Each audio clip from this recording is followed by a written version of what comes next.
नमस्कार, मी प्रियांका पाटील. आपण पाहत आहात राष्ट्रीय लोकराज्य न्यूज, निर्भीड बातम्यांचे व्यासपीठ. आज आपण दिवसभरामध्ये घडणाऱ्या घडामोडींवर नजर टाकूया. पडळकर साहेब, जोरदार टाळ्यांच्या गजरात त्यांचं स्वागत करायचं आहे. आमदार गोपीचंद पडळकर साहेबांचं, आमदार गोपीचंद पडळकर साहेबांचं येळकोट येळकोट येळकोट येळकोट. सियावर रामचंद्र की जय. बोलता येते ज्यांना ज्यांना त्यांनी जय म्हणायला काहीच अडचण नाही. सियावर रामचंद्र की जय, पवन सुत हनुमान की जय, उमापति महादेव की जय, भारत माता की वंदे येळकोट येळकोट. बाळू मामाच्या नावानं, बिरोबाच्या नावानं. अजून कंटाळलेलं नाही तुम्ही. आज शिर्डी लोकसभा मतदारसंघाचे महायुतीचे उमेदवार, एक निष्कलंक चारित्र्य संपन्न व्यक्तिमत्व, साधी राहणी, मितभाषी आणि या परिसरामध्ये नेहमी ज्यांचा वावर आहे असे माननीय सदाशिव लोखंडे साहेब यांच्या प्रचाराच्या निमित्तानं व्यासपीठावरती उपस्थित, ज्यांनी आता घणाघाती मार्गदर्शन आपल्याला केलं, ते प्रदेश कार्यकारिणी भाजपाचे नेते माननीय जालिंदर वाकचौरे, युवा नेते डॉक्टर चेतन लोखंडे साहेब, या गावचे ज्येष्ठ नेते माननीय बाळासाहेब खेमनार, माननीय बुवाजी खेमनार, वैभवराव लांडगे अध्यक्ष भाजपा संगमनेर, सुभाष पाटील खेमनार, रमेश काळे शिवसेना तालुकाध्यक्ष, किशोर डोके मनसेचे जिल्हा संघटक, डॉक्टर अशोकराव इतापे भाजपा उपाध्यक्ष अहिल्यादेवी नगर, ॲडव्होकेट दीपकराव थोरात, माझे सहकारी माननीय माऊलीभाऊ हळणवार, माननीय प्राध्यापक सुभाष मस्के सर, विश्रांतीताई भुसनर, माननीय सोमनाथ भालेराव, दीपकराव भगत, शैलेश फटांगरे, रामजी रहाणे, विठ्ठल घोरपडे, अमोल खताळ, अमृताताई कोळपकर, जाधवताई, भारत फटांगळे, ॲडव्होकेट संदीप जगनार, साहेबराव वल्वे उपाध्यक्ष भाजपा, रोप शेख मुस्लिम अल्पसंख्याक सदस्य महाराष्ट्र, इसाक भाई, मंसूर शेख, वसीम पटेल, रवींद्र दातीर सरपंच खांबे, काशीनाथ पावसे, गणेश दबंगे. आता बरेच मान्यवर मंडळी इथं उपस्थित आहेत आणि तुम्ही सगळेजण की ज्यांच्या भरोशावरती 13 तारखेला माननीय खासदार लोखंडे साहेब हे पुन्हा या मतदारसंघातून निवडून जाणार आहेत. मी आता सर्वांचीच भाषणं ऐकत होतो. काँग्रेस इथं पहिल्यापासून सत्तेमध्ये आहे आणि भारतीय जनता पार्टी विरुद्ध काँग्रेस, कारण बाकीचे पक्ष हे स्थानिक पक्ष आहेत, त्यांना फार मर्यादा आहे. या देशामध्ये पंतप्रधान पदाची शपथ जर घ्यायची असेल तर त्यांच्या पक्षाचे 272 खासदार निवडून यावे लागतात. 272 निवडून आले तर त्या पक्षाचा नेता पंतप्रधान पदाची शपथ घेऊ शकतो.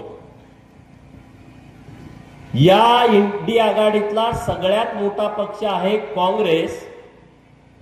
तो काँग्रेस पक्ष या देशामध्ये 272 जागेवरती निवडणूक लढवत नाही. जिथं 272 जागेवरती काँग्रेस निवडणूक लढवत नाही तर ती लोक या देशाचा पंतप्रधान ठरवू शकतात का? हा साधा प्रश्न तुम्हाला नाही, काँग्रेसवाल्या शिवसेना उद्धव ठाकरे गटाच्या लोकांना माझा साधा प्रश्न आहे. बरं, त्यांना सपोर्ट कोण करतंय? मोदी साहेबांना आव्हान कोण करतंय? राष्ट्रवादी काँग्रेस शरद पवारांचा गट ज्यांचे उमेदवार आहेत 10 महाराष्ट्रामध्ये. किती उमेदवार आहेत? त्यातली बारामती तर गेलेच, मग आता राहिले किती बघा. त्यातले आता किती निवडून येणार त्याचा तुम्ही विचार करा. ती लोक चॅलेंज कुणाला करतायत? नरेंद्र मोदी साहेबांना, की आम्ही आता देशातली सत्ता बदलणार आहोत. उद्धव ठाकरे गटाची परिस्थिती तुम्ही बघताय राज्यामधली. आणि म्हणून सर्व समावेशक तरुण मुलांनी, वडीलधारी मंडळींनी विचार केला पाहिजे की माननीय नरेंद्र मोदी साहेब तिसऱ्यांदा पंतप्रधान होणं किती महत्वाचं आहे. कालच एक बातमी आली, रशियाचे अध्यक्ष म्हणतायत की भारताच्या निवडणुकीमध्ये अमेरिका हस्तक्षेप करताय.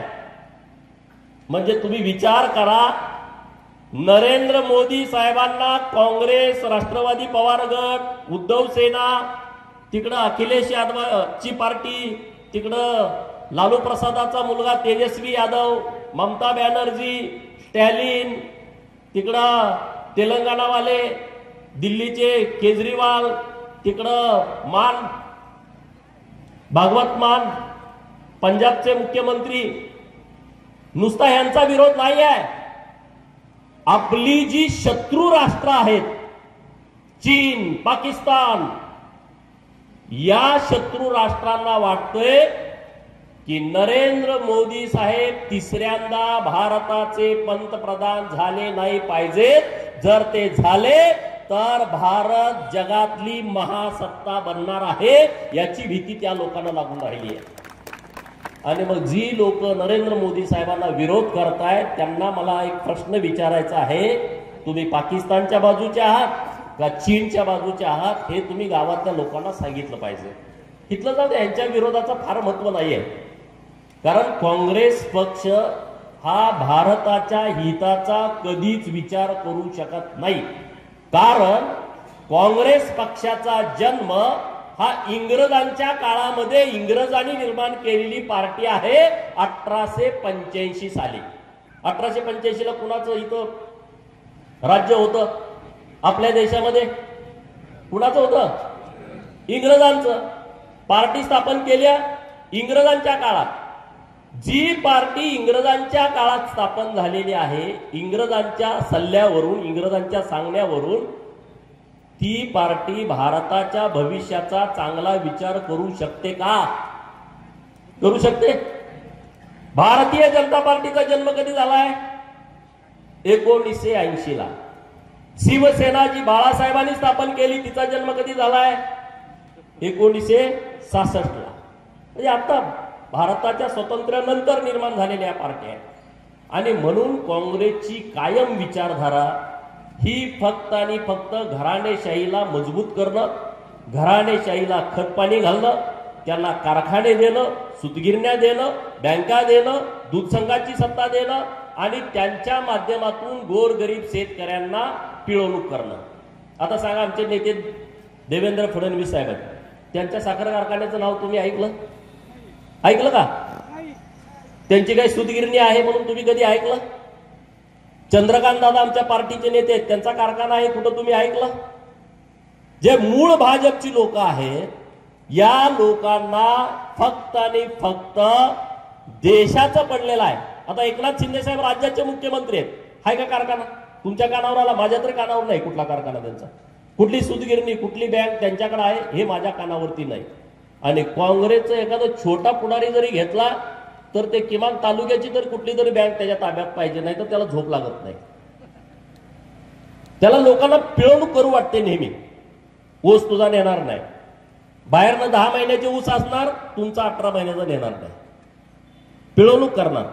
आता उद्या निवडणूक झाली का ते चालू झालंच बघा. इकडून वाटेनं जायचं नाही, तिकडं जायचं नाही, तुला सोसायटीचं मी कर्ज देणार नाही, तुझा ऊस नेणार नाही, हे चालू होतं. ही राजकारणाची पहिल्यापासूनची पद्धत आहे. पण तुम्हाला माझी हात जोडून विनंती आहे, तुम्ही पूर्वीचा अहमदनगर जिल्हा आणि आताचा पुण्यश्लोक अहिल्यादेवी नगर जिल्हा, मित्रांनो, या जिल्ह्याला एक वेगळं महत्व आहे. मध्ये पुण्यश्लोक अहिल्यादेवींचा जन्म झाला. ज्या पुण्यश्लोक अहिल्यादेवींनी छत्रपती शिवाजी महाराजांच्या नंतर छत्रपती शिवाजी महाराजांनी जे हिंदवी स्वराज्य स्थापन केलं होतं त्या स्वराज्याची भगवी पताका देशातल्या काही सरदारांनी खांद्यावरती घेतली. त्यामध्ये अग्रक्रमानं नाव ज्यांचं घेतलं जातं ते होते सुभेदार मल्हारराव होळकर, ज्यांनी छत्रपती शिवाजी महाराजांच्या भगव्या विचाराची पताका खांद्यावरती घेतली आणि तशा पद्धतीनं पुढे काम केलं. आणि त्यांचाच वारसा पुण्यश्लोक अहिल्यादेवींनी चालवला. या देशामध्ये हिंदू धर्माचं रक्षण, या देशामधली हजारो हिंदू मंदिरं पाडली गेली, त्याचा जो जीर्णोद्धार केला तो पुण्यश्लोक अहिल्यादेवींनी केला. त्यांचा जन्म या जिल्ह्यामध्ये झालाय. शनी शिंगणापूर याच जिल्ह्यामध्ये आहे. शनीची 7.5 लागली का तुम्हाला माहित आहे कसं होतं? शनीची 7.5 7 वर्षाची असते. शनीच्या 7.5तून सुटायचं म्हटलं का आपण हनुमानाची उपासना करतो, बरोबर ना? हनुमान चालीसा म्हणतो. परंतु या राज्यामध्ये शनीची 7.5 लागली तर हनुमानाची उपासना करून आपल्याला उपाय करता येतो. पण गेली 50 वर्ष शरद पवारांची 7.5 या महाराष्ट्राला लागली आहे. त्याला जर उपाय करायचा असेल तर सदाशिव लोखंडेंना तुम्ही 2 लाखाच्या फरकाने दिल्लीला पाठवावं लागेल, तर तिथला गडी उपाय करू शकतो माननीय नरेंद्र मोदी साहेब. त्याच्यापेक्षा दुसरं कुठलं जालिम उपायच नाहीये. कारण ह्या सगळ्या आता तुमचे मी विषय ऐकले की आमचं धरण व्हायचं आहे, 2 TMCचं धरण व्हायचं आहे, कुठल्या धरणातलं पाणी खाली सोडायचं आहे, पावसाळ्यात पाणी येतंय तर तसंच ते डेड वॉटर राहतंय. हे जे प्रश्न आहेत हे गेल्या अनेक वर्षांपासून, तुम्ही काँग्रेसला मतदान दिली 50 वर्ष, इथले आमदार निवडून येतात 40 वर्ष, अनेक वर्ष ते सत्तेमध्ये आहेत, महाराष्ट्रातल्या मंत्रिमंडळामध्ये महत्वाचे मंत्री आहेत, मग का नाही पाण्याचा प्रश्न सुटला? मी तुम्हाला विश्वासानं सांगतो, या पाण्याचा प्रश्न सोडवण्याची ताकद आणि हिंमत आणि ती भावना या राज्याचं नेतृत्व माननीय देवेंद्र फडणवीस साहेब आणि एकनाथ शिंदे साहेबांच्या मध्ये आहे. नरेंद्र मोदी साहेबांची त्यांना साथ आहे. कारण मी दुष्काळी तालुक्यातून येतो, माझ्याही तालुक्यात दुष्काळ असायचा. आमचं राजकारणाची सुरुवात या आंदोलनानं झाली. शेतीला पाणी द्या, जनावराला चारा द्या, चारा छावण्या द्या, पिण्याच्या पाण्याचे टँकर द्या. तुम्ही युट्यूबवरती गेला तर तुमच्या लक्षात येईल. आज माझ्या तालुक्यामध्ये परिस्थिती बदलली की आम्ही पाण्याचे टँकर द्या म्हणून आंदोलन करायचो, चारा छावण्या द्या म्हणून आंदोलन करायचो, चारा डेपो द्या म्हणून आंदोलन करायचो. आज आम्हाला असं आंदोलन करावं लागतंय की आमच्या तालुक्यातल्या शेतकऱ्याच्या ऊसाला तोड करणारी ऊसाची ठोळी द्या म्हणून आता आम्हाला आंदोलन करावं लागतंय. ही परिस्थिती आहे, महाराष्ट्रातली बदलती परिस्थिती आहे. आणि मी तुम्हाला विश्वासानं सांगतो, माननीय देवेंद्रजी फडणवीस या राज्याचे जलसंपदा खात्याचे मंत्री आहेत आणि निश्चितपणे तुमच्या प्रश्नाची सोडवणूक करण्याची धमक त्यांच्यामध्ये आहे.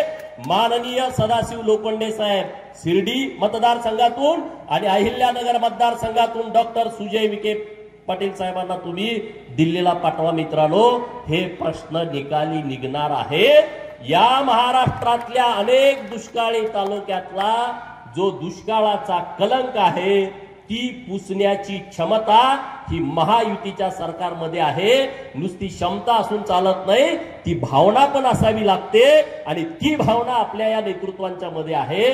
म्हणून तुम्ही सगळेजण चांगला विचार करा, चांगला विचार करा. आज शरद पवारांनी एक स्टेटमेंट केलं. काय स्टेटमेंट केलं त्यांनी? की देशाचा पंतप्रधान होण्यासाठी अखंड देशातून समर्थन असावं लागतं, अखंड देशातून समर्थन असावं लागतं. मी पवारांच्या आजपर्यंतच्या कुठल्याच स्टेटमेंटशी सहमत नव्हतो, पण आज त्यांनी जे स्टेटमेंट केलंय त्याच्याशी मी सहमत आहे.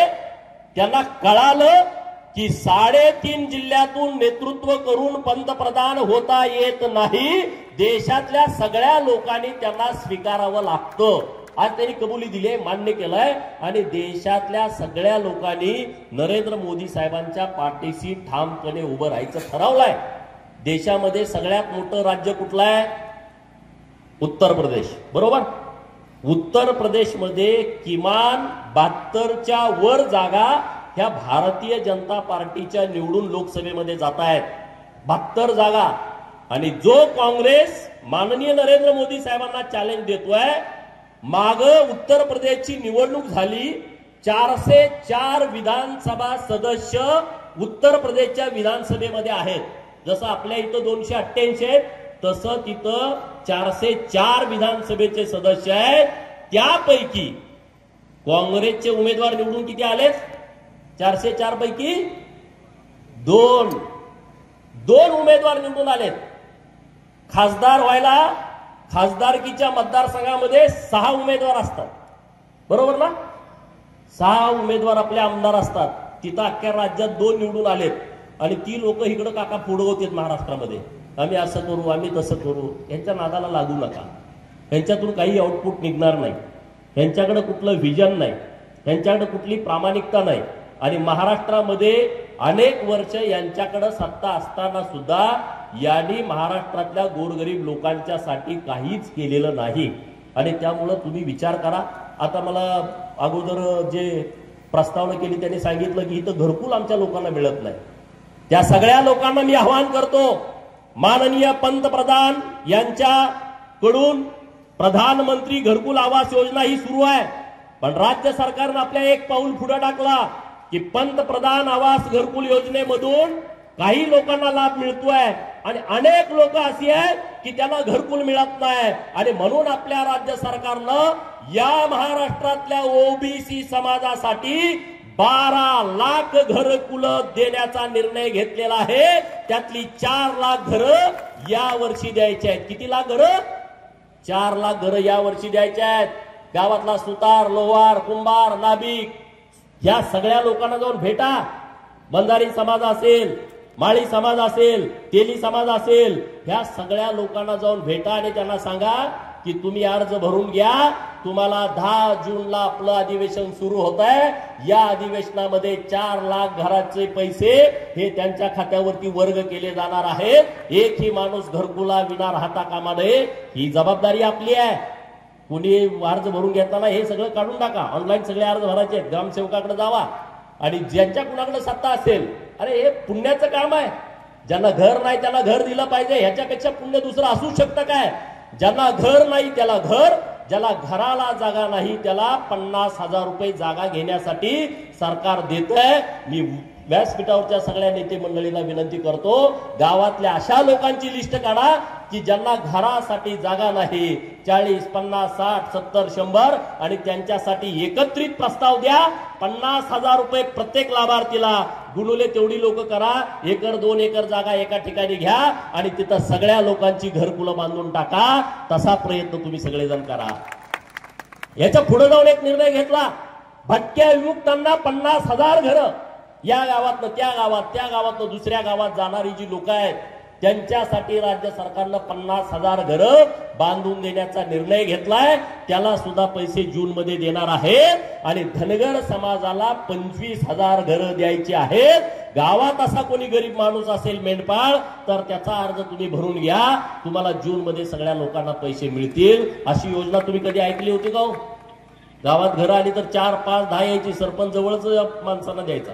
ज्याला घर आहे तुम्हाला जरा गोटा होते म्हणून ती बांधून टाकायचा. ह्यो जरा जवळचा, ह्यो पाहुणा, ह्यो मेहुणा त्याला देऊन टाकायचा. आता तसं नाही. सर सकट तुम्हा सगळ्या लोकांना घरं देण्याची व्यवस्था हे राज्य सरकारच्या माध्यमातून केली आहे.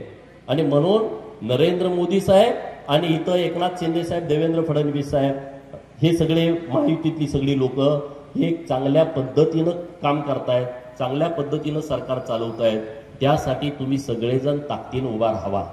आता एक काँग्रेसची लोक तळ्यात मळ्यात आहेत. आता जरा त्यांना जरा इकडं तिकडं सोशल मीडियात वातावरण वाटतंय.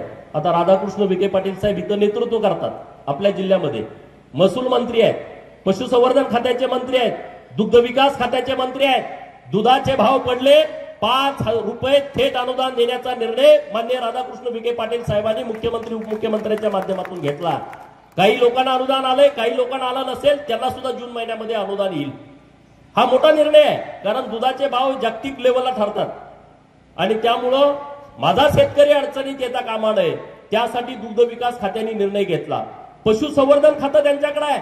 1.5 कोटी जनावरांचा विमा सरकारच्या वतीनं आता उतरवलाय. लंपीमध्ये तुम्ही बघितलं जनावरं किती मेली. तर ज्या जनावरं मेली त्या सगळ्या जनावरांना राज्य सरकारच्या वतीनं निधी देण्याचा त्यांनी प्रामाणिकपणे प्रयत्न केलाय. ज्यांची ज्यांची जनावरं गेली त्या सगळ्यांना राज्य सरकारच्या माध्यमातून मदत मिळालेली आहे। आणि आता लंपीच्या बाबतीमध्ये महाराष्ट्र राज्य लसीकरणामध्ये आता नंबर 1 वरती येत आहे। आपल्या सगळ्या जनावरांना लसी देऊन आपण बाहेरच्या राज्यामध्ये लसी पुरवण्याचं काम या वर्षी आपण करतोय। एक ना अनेक विषय सांगण्यासारखे। आज त्यांनी सलोका नावाची योजना आणली। आपण सगळे शेतकरी आहे, माझं रान आहे आणि ते दुसऱ्याच्या नावावर आहे, माझ्या नावावर रान आहे पण तो नकाशा दुसरीकडे आहे। असे कितीतरी अडचणी आहेत आपल्या आणि हे दुरुस्त होत नाही। हे सांगायचं कुणाकडं, बोलायचं कुणाकडं, जाता येत नाही। आणि म्हणून आपल्या सरकारनं माननीय महसूल मंत्री महोदयांच्या माध्यमातून सलोका नावाची एक योजना आणली आहे। 1000 रुपयामध्ये तुमचा दस्त करून मिळणार। 1000च्या पुढे 1 रुपया सुद्धा तुम्हाला खर्च येणार नाही। 7% भरावे लागतात तुम्हाला जर दस्त करून घ्यायचा म्हटला, ते बंद करून टाकलं।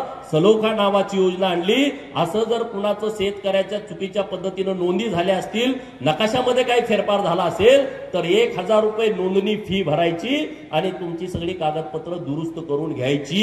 ही सरकारने एक योजना तुमच्याकडे आणली मित्रांनो। असे अनेक विषय सांगण्यासारखे। आणि म्हणून नरेंद्र मोदी साहेब का, माझ्या अगोदरच्या अनेक वक्त्यांनी सांगितलं की एक जागतिक दर्जाचं नेतृत्व आहे। ना घर ना दार ना प्रपंच ना बायका ना पोरं, काही नाही, वैयक्तिक स्वार्थ काही नाही या माणसाला। आज त्यांचा भाऊ पेट्रोल पंपावरती काम करतो, दुसरा भाऊ पतंग विक्रीचं दुकान आहे। योगी सारखा माणूस, उत्तर प्रदेशचा मुख्यमंत्री, त्यांची सख्खी बहीण आज एका मंदिराच्या बाहेर लाकडाच्या खोक्यामध्ये नारळ, फुलं, हळदी कुंकू विक्रीचं काम करते। मला सांगा, एखाद्या राज्याचा मुख्यमंत्री त्याची बहीण अशी कुठं नारळ विक्री करेल का? सांगा, सरपंचाची बहीण करते का? कुठल्या नाही करत। सत्ता इतकी मोठी पॉवरफुल असते। आणि म्हणून अशी लोक आपल्याला मिळालेत, आपण जपूया, ताकदीनं यांच्या पाठीमागे ठामपणे उभं राहूया। नाहीतर पवारांचा खेळ तुम्हाला माहित आहे, काय करायची, सत्ता ताब्यात घ्यायची, लुटून टाकायची, काही उपयोग नाही। का मराठवाड्याला पाणी मिळालं नाही एवढी वर्ष? का तुमच्या तालुक्याला पाणी मिळालं नाही?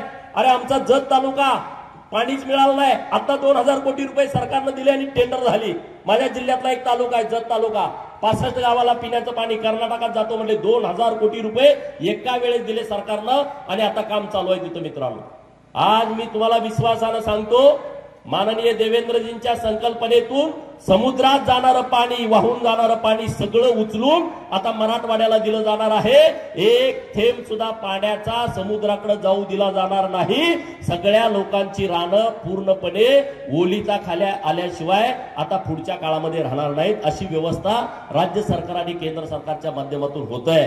आणि म्हणून तुम्हाला माझी विनंती आहे, आज अहिल्यानगरचा निर्णय केला, तुम्हाला आवडलं का नाही सांगा? अहमदनगरचं नाव बदललं आणि पुण्यश्लोक अहिल्यादेवी नगर केलं, तुम्हाला आवडलं की नाही आवडलं? अरे हा अहिल्यादेवींच्या भक्तांचा सन्मान आहे का? काय सन्मान आहे का नाही आपला? हा, मग आपण धन्यवाद दिलं पाहिजे का नाही? मोदी साहेबांना, एकनाथ शिंदे साहेबांना दिलं पाहिजे का नाही दिलं पाहिजे? हे कधी देणार? 13 तारखेला द्या। सदाशिव लोखंडे साहेबांच्या समोरचं बटन दाबून 13 तारखेला धन्यवाद म्हणा। काशी विश्वेश्वराच्या मंदिराचा कॉरिडॉर डेव्हलप झाला। प्रत्येकाला वाटतं आयुष्यामध्ये एकदा काशीला जावा। हे काशी विश्वेश्वराचं मंदिर हे मुस्लिम आक्रमकांनी पाडलं होतं। 1607 ला शंकराचार्यांनी बांधलं, परत पाडलं, परत 1770 ला पुण्यश्लोक अहिल्यादेवी होळकरांनी काशी विश्वेश्वराच्या मंदिराचा जीर्णोद्धार केला। 1770, 1870, 1970 आणि 2022 जवळपास 252 वर्ष त्या मंदिराकडे कुणी बघितलं नाही। नरेंद्र मोदी साहेब पंतप्रधान झाले आणि 2018 ला त्यांनी मंदिराच्या जीर्णोद्धाराचा नारळ फोडला आणि 2022च्या फेब्रुवारी महिन्यामध्ये काशी विश्वेश्वराचं मंदिर आपल्या सगळ्यांसाठी दर्शनासाठी खुलं केलं। याच्या पुढे जाऊन मला धन्यवाद त्यांना यासाठी द्यायचे आहेत, मंदिर तर केलं, तर मंदिराच्या प्रांगणामध्ये पुण्यश्लोक अहिल्यादेवी होळकरांचा पुतळा बसवला। म्हणून मोदीजींना आपल्याला धन्यवाद द्यायचा आहे, ते मतदानाच्या रूपातून द्यायचा आहे। काशी विश्वेश्वराच्या मंदिराच्या प्रांगणात पुण्यश्लोक अहिल्यादेवींचा पुतळा, अरे माझ्यासारख्या कार्यकर्त्याची छाती अभिमानानं भरून येते, तुमची पण यायला पाहिजे। अरे काय बघा ना, एखाद्या चौकात पुतळा लावायचं म्हणलं तर लगेच पोलीस गाडी येते, मारामाऱ्या होतात, ग्रामपंचायतचा विरोध, समाजामध्ये तेढ निर्माण होते। पण काशी विश्वेश्वराच्या मंदिराच्या प्रांगणात अहिल्यादेवींचा पुतळा, प्रभू रामचंद्राचं मंदिर झालं, 22 जानेवारीला लोकार्पण झालं। मी परवा दर्शनाला गेलो होतो, मागच्या 2 महिन्यापूर्वी 5 तारखेला प्रभू रामचंद्राच्या मंदिराच्या प्रांगणामध्ये पुण्यश्लोक अहिल्या देवींच्या मंदिराचं काम सुरू आहे. जागतिक दर्जा या मंदिराला मिळालाय. रोज 5 लाख राम भक्त तिथं दर्शनासाठी येतात. कधी विचार केला काँग्रेसवाल्यांनी? कधी विचार केला राष्ट्रवादी शरद पवारांच्या गटाने? कधी विचार केला या लोकांनी की अहिल्या देवींचं इतकं मोठं व्यक्तिमत्व आहे, आपण उचित सन्मान या व्यक्तिमत्वाचा केला पाहिजे? मित्रांनो, नाही केला. आणि म्हणून या पुण्यश्लोक अहिल्यादेवी नगर जिल्ह्यातल्या सगळ्या अहिल्या भक्तांना माझी विनंती आहे, एक सुद्धा मत इकडं तिकडं जाता कामा नये मित्रांनो. डॉक्टर सुजय विखे पाटील यांना आणि इकडं सदाशिव लोखंडे साहेबांना आपलं एक ना एक मत गेलं पाहिजे मित्रांनो, तर आपण धन्यवाद दिला असं आपण म्हणू. अरे इकडं बारामतीला एक शासकीय वैद्यकीय महाविद्यालय झालं. राज्यामध्ये 16 वैद्यकीय महाविद्यालय झाले. बारामतीच्या शासकीय वैद्यकीय महाविद्यालयाला पुण्यश्लोक अहिल्या देवींचं नाव दिलं मित्रांनो. आम्ही मागणी केली होती, गिरीश महाजन साहेबांनी तर घोषणा करून टाकली. इकडे चौंडीमध्ये 31 मेला मागच्या वर्षी जयंतीचा कार्यक्रम सुरू होता. फोन आला व्यासपीठावरती की तुम्ही घोषणा करून टाका, मी 5 वाजेपर्यंत शासन निर्णय करतोय. काय ताकद आहे बघा ना. ही सरकारची ताकद आहे, ही सरकारची भावना आहे, आपल्यासाठी नाही. अरे राजे उमाजी नाईक रामोशी समाज ज्याला दैवत मानतो, त्यांची जयंती सरकारनं साजरी करावी गेली अनेक वर्षाची मागणी होती, सरकारनं साजरी केली नाही.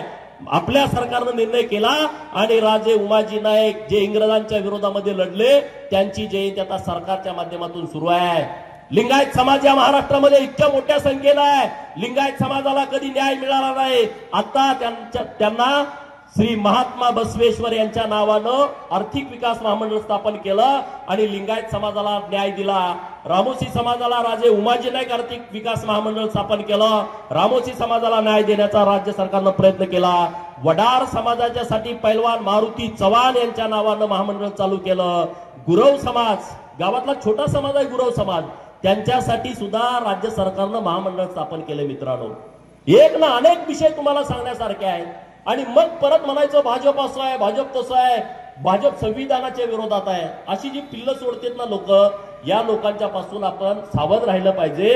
कारण काँग्रेसवाल्यांनी आतापर्यंत किमान 80 वेळा घटनेमध्ये बदल केलाय. किती वेळा? किमान 80 वेळा. ती लोक म्हणतात की नरेंद्र मोदी साहेब संविधान बदलणार आहे. किती चुकीची अफवा आहे, किती चुकीच्या पद्धतीनं लोकांना सांगितलं जातं. अरे डॉक्टर बाबासाहेब आंबेडकर साहेबांच्या विरोधात हेच काँग्रेसवाले होते. याच काँग्रेसवाल्यांनी डॉक्टर बाबासाहेब आंबेडकर साहेबांचा 2 वेळा पराभव केला.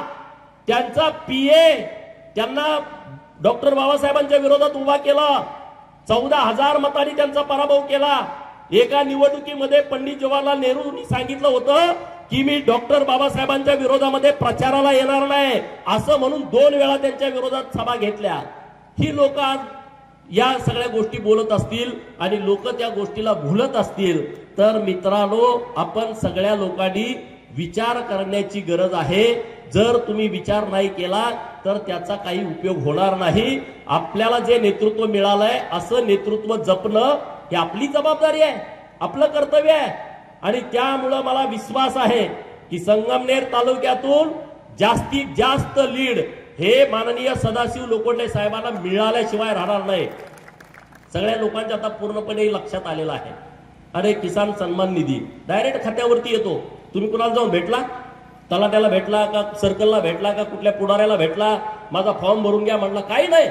या देशामध्ये जेवढे शेतकरी आहेत, ज्यांच्या नावावरती 7 वार आहे, त्यांच्या सगळ्याच्या खात्यावरती पैसे येतात. ना तो कुठल्या जातीचा आहे, ना तो कुठल्या धर्माचा आहे, ना तो कुठल्या पक्षाचा आहे, कुणाला मानतो, काही नाही.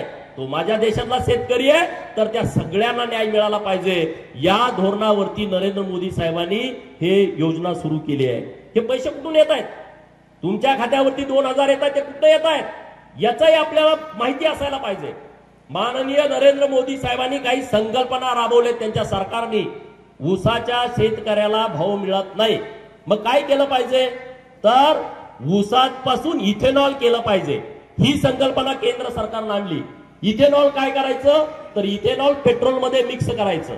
या वर्षी इतकं इथेनॉल मिक्स केलं की आपले जे पैसे दरवर्षी 16 लाख कोटी रुपये पेट्रोल आणि डिझेलसाठी बाहेरच्या देशाला जातात, आखाती राष्ट्रांना.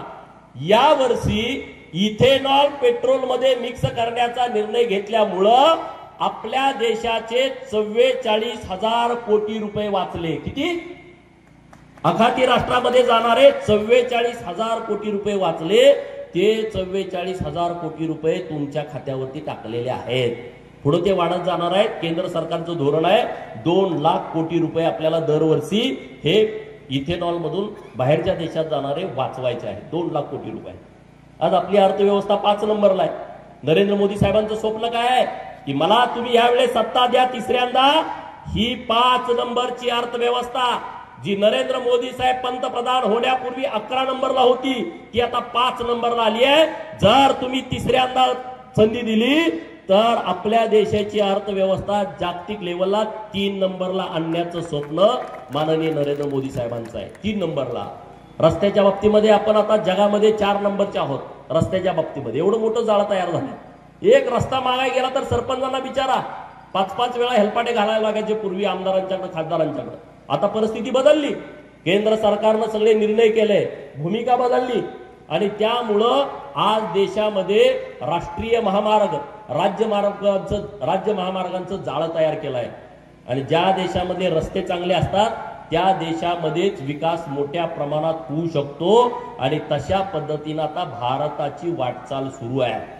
मिलिटरीमध्ये मुलं आहेत, आपल्यातली बरीच मुलं आहेत, त्यांना विचारा नरेंद्र मोदी साहेब आल्यानंतर काय बदल झाला. तर मी एका आमच्या जवळच्या जवानाला फोन केला होता की बाबा काय नेमका बदल झाला की नरेंद्र मोदी साहेब पंतप्रधान झाले. ते म्हणले व्हिडिओ कॉल करा. व्हिडिओ कॉल केला आणि 2, 3, 4 अशा गोळ्या झाडून टाकल्या त्यांना हवेमध्ये. हा बदल आहे म्हटले. पूर्वी जर अतिरेक्याने आमच्यावरती गोळी झाडली आम्हाला परवानगी घ्यावी लागत होती. आता नुसतं वाकडं बघितलं तर आम्ही डायरेक्ट गोळ्या घालतो. हा बदल केंद्र सरकारनं मिलिटरीच्या बाबतीमध्ये केला आहे. मिलिटरीमध्ये दुसरा बदल काय झाला, या वर्षी आपण कायम शस्त्रास्त्र खरेदी करायचो बाहेरच्या देशातून. सगळी शस्त्रास्त्र आपण खरेदी करायचो. आपल्याकडे आपण निर्मिती करत नव्हतो. नरेंद्र मोदी साहेबांनी आवाहन केलं या देशातल्या उद्योजकांना की तुम्ही शस्त्रास्त्र निर्मिती करा. शस्त्रास्त्राच्या क्षेत्रामध्ये तुम्ही लक्ष घाला. तर आपल्या देशामध्ये 2800च्या वर आता शस्त्र तयार होत आहेत. किती? 2800 शस्त्र वेगवेगळ्या पद्धतीची. आणि या वर्षी भारतानं 22,000 कोटीची शस्त्रास्त्र जगातल्या 83 देशांना निर्यात केलेत. 22,000 कोटीची शस्त्रास्त्र यावर्षी निर्यात केले. पुढची 5 वर्ष जर तुम्ही नरेंद्र मोदी साहेबांना दिली तर भारत देश शस्त्रास्त्राच्या बाबतीमध्ये जगात नंबर 1 वरती जाणार. इतकी क्षमता भारतामध्ये आहे, इतकी क्षमता. दुसरा एक त्यांनी निर्णय केलाय शस्त्रास्त्राच्या बाबतीमध्ये. काही बाहेरचे जगातली काही राष्ट्र फार प्रगल्भ आहेत शस्त्रास्त्राच्या बाबतीमध्ये, पण ती शस्त्र आपण जेव्हा खरेदी करतो तेव्हा भारतानं असा करार केला की 50% शस्त्रास्त्र आम्ही रोखीने खरेदी करणार, 25% शस्त्रास्त्र ते निम्मे पार्टनर आणि आपण निम्मे पार्टनर अशी बनवणार. आणि राहिलेल्या 25%साठी त्या देशानं त्यांचं कितीही प्रगल्भ नॉलेज असलं, प्रगत नॉलेज असलं तर त्यांनी ते सगळं नॉलेज भारताला द्यायचं. म्हणजे परत आपला भारत बाहेरून शस्त्र खरेदी करणार नाही, ती सगळी शस्त्र आपल्याच भारतामध्ये बनवणार. असं कधी झालं होतं का सांगा? बाळासाहेब थोराताच्या पार्टीला कधी असं डोकं चालतं का? चालतं का? हा, नुसतं खायचे धंदे, दुसरं असलं डोकं चालत नाही या लोकांचं. आणि म्हणून तुम्ही सगळे लोक विचार करा, चांगल्या पद्धतीने विचार करा की नाही सदाशिव लोखंडे साहेब आले नाहीत. अरे किरकोळ विषय आहेत, हे असले विषय डोक्यातनं काढून टाका. 700-750 गावं लोकसभा मतदारसंघात असते. तिकडं वाढदिवस एकाचा आहे तर तिकडं लग्न दुसऱ्याचं असतं, तिकडं कुणाचं तर मयत होतं. कसा फिरणार एक माणूस?